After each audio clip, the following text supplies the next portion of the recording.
തലമുടി നീർത്തു വരുന്നു, മുടിയുടെ ഉള്ളു കുറഞ്ഞു വരുന്നു, മുടി പൊട്ടിപ്പോകുന്നു, മുടിയുടെ വളർച്ചയിൽ പ്രധാനപ്പെട്ട വൈറ്റമിനുകൾ എങ്ങനെ നമ്മുടെ മുടിയുടെ കട്ടി കൂട്ടാൻ സഹായിക്കുന്നു എന്ന് നോക്കാവേ. ഒരുപാട് പേർക്ക് വരുന്ന ഒരു സംശയമാണല്ലേ, തലയിൽ മുടി സമൃദ്ധമായിട്ട് വളരുന്നതിന്, മുടിയുടെ ഉള്ളു വർദ്ധിപ്പിക്കുന്നതിന്, മുടിയുടെ കട്ടി കൂട്ടുന്നതിന് ഏതെണ്ണയാണ് നല്ലതെന്നുള്ളത്.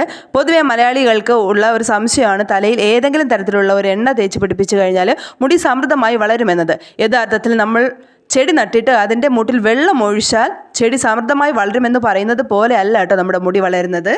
മുടി നന്നായി വളരണമെന്നുണ്ടെങ്കിൽ നമ്മൾ തലയിൽ മാത്രം ഹെയർ കെയർ ചെയ്താൽ പോരാട്ടോ. നമ്മുടെ ഭക്ഷണത്തിലൂടെ നമ്മുടെ ഉള്ളിലേക്ക് എത്തുന്ന ന്യൂട്രിയൻസ് ആണ് മുടി വളരാൻ വേണ്ടിയിട്ട് കൃത്യമായിട്ട് നമുക്ക് ലഭിക്കേണ്ടത്. അതുകൊണ്ട് തന്നെ മുടിയുടെ ഉള്ളു വർദ്ധിപ്പിക്കുന്നതിനും മുടി സമൃദ്ധമായിട്ട് നല്ല കട്ടിയായിട്ട് വളരുന്നതിനും നമ്മുടെ ശരീരത്തിലേക്ക് എത്തേണ്ട വൈറ്റമിനുകളും മിനറലുകളും ഏതൊക്കെയാണെന്ന് നമുക്ക് നോക്കാം കേട്ടോ. ഇത് എല്ലാവരും അറിഞ്ഞിരിക്കേണ്ടതാണേ. കാരണം കുഞ്ഞിലെ തന്നെ ഇങ്ങനെ വൈറ്റമിനുകൾ അടങ്ങിയ ഭക്ഷണങ്ങൾ കഴിച്ചു കഴിഞ്ഞാൽ മുടി കൊഴിച്ചിൽ നമുക്ക് നിയന്ത്രിക്കാൻ വേണ്ടിയിട്ട് പറ്റും കേട്ടോ. അപ്പോൾ നമ്മുടെ വൈറ്റമിനുകൾ ഏതൊക്കെയെന്ന് അറിയാൻ വേണ്ടിയിട്ട് ചാനൽ സബ്സ്ക്രൈബ് ചെയ്യാൻ വേണ്ടിയിട്ട് മറക്കരുതേ.